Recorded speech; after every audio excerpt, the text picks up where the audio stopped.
என் ஜனத்தின் சண்டைகளுக்கு என் ஜனங்களே அடிச்சுக்கிறாங்க, நான் அந்த சண்டைக்குள்ள நான் போக மாட்டேன். ஆமென். அந்த சண்டைக்கும் நமக்கும் நல்லா சொல்லணும், இல்ல சம்பந்தம் இருக்கவங்க சொல்ல வேண்டாம். என் ஜனங்கள் தான், என் சொந்த ஜனங்கள் தான் வம்படி பண்ணிக்கிட்டு இருக்காங்க, சண்டை போட்டுக்கிட்டு இருக்கிறாங்க. அந்த சண்டைகளுக்கு நீர் என்னை விலக்கி விட்டு, எதுக்கு அந்த சண்டையில தலையிடாம வச்சாரு தெரியுமா? சொல்ல மாட்டேன்றீங்களே. உங்களுக்கு எப்படியோ தெரியல, இந்த வசனத்துல வாசிக்கும்போது எனக்கு ஏதோ ஒண்ணு நடக்குது, எனக்கு புரியுது. ஆமென்.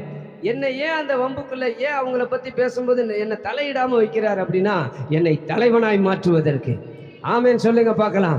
நீ மற்றவங்க விஷயத்துல தலையிடாம உன்னை கரெக்டா கர்த்தர் வேறு பிரித்து, உன் சொந்த பந்தம் சண்டை போட்டு இருக்கும்போது நமக்கு எதுக்குடா வம்புன்னு நம்ம ஒதுங்கி நிக்கிறோம் பாருங்க, நம்மை தலைவனாய் மாற்றுவதற்கு. புரிஞ்சவங்க மட்டும் கையை தட்டி ஒரு நிமிஷம் ஆமென் ஆவியில நிரம்பி, உங்க மேல உங்க தலை மேல ஒரு அபிஷேகம் ஊற்றப்பட்டு அந்த நல்ல தைலம் உங்களை தலைவனாய் மாற்றுவதற்கு.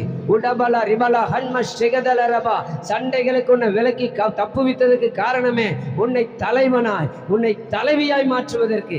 அல்லேலூயா. உங்களை ஏன் குழு தலைவியா போடல?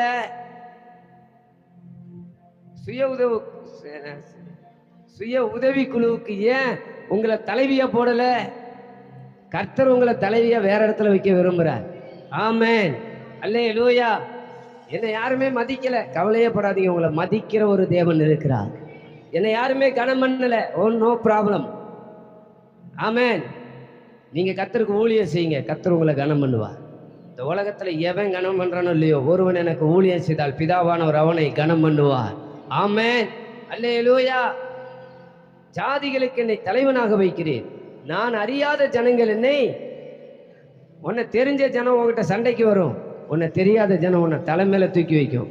எது உங்களுக்கு தேவை? இன்னைக்கு கர்த்தர் உங்களை உயர்த்தி வைக்கணுமா? உங்களை விடுவிச்சு உங்களை தூக்கி உயர்த்திவார். ஆமென் சொல்லுங்க. அந்நிய ரிச்சகம் பேசி எனக்கு சொல்லுங்க, அந்நிய ரிச்சகம் பேசி 9 மாசம் நடக்காத இப்படிப்பட்ட கிரியைகள் இந்த 10ஆம் மாசம் நடக்கணும்னா மட்டும் விசுவாசத்தோட ஆமென் ஆமென். எனக்கு விரோதமா பேசினவங்களே என்கிட்ட வந்து எனக்கு கீழ்ப்படிய போறாங்க. இந்த வசனம் எல்லாம் என் வாழ்க்கையா மாறுவதாக. நான் சண்டைக்கு போகல ஆண்டவரே, நான் உம்முடைய பாதப்படியில் அமர்ந்திருக்கிறேன், நீரே இந்த காரியங்களை செய்வீராக. அல்லேலூயா.